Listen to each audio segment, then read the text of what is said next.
শোল ভাই, বাংলাদেশে ভাই কি শুরু হয়েছে ভাই? ভাল লাগতেছে না ভাই। বাংলাদেশের কথা কই লাভ নাই রে ভাই। বাংলাদেশ তো বাংলাদেশই, বুঝো নাই? কারণ বাংলাদেশটা এখন এমন একটা পর্যায়ে গেছে, এখন তোমার আমার বাপ মনে করো এই দেয় নাই, যুদ্ধ দেয় নাই, হ্যাঁ, হ্যাঁ, মুক্তিযুদ্ধ দেয় নাই, হেরা রাজাকার হয়ে গেছে গা, হেরাও রাজাকার। হেরাও রাজাকার। আচ্ছা রাজাকার, হেরা দেওয়া জায়গা মতো দেয় বই রয়েছে, হেরা বড় বড় লেকচার দিতেছে, বুঝো নাই?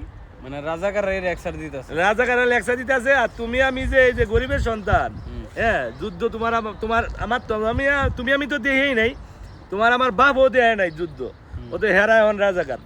যারা যুদ্ধ দেয় না হেরা রাজাকার, আর যারা রাজাকার হেরা জায়গা মতো বই রয়েছে, বইয়ে দেখে লেকচার দিতেছে, বুঝো না বিষয়টা?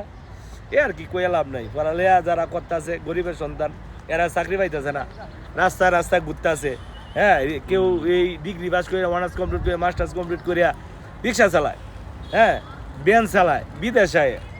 আর যারা মনে করো পড়ালেয়া জানে না, খালি হ্যালো হ্যালো কয়া প্রশ্ন ফাঁস করিয়া মনে করো এই যে খালি লেখকে গুতা মারিয়া ফাঁস করছে, এই যে মুক্তিযুদ্ধের ফুলা চাকরি হয়ে গেছে।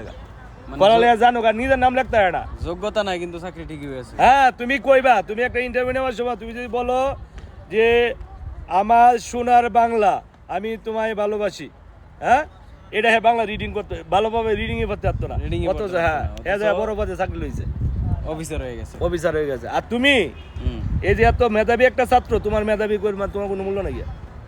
কারণ আমরা কি এই যে মুক্তিযুদ্ধের বলা না বিষয় না, বুঝো নাই ভাই?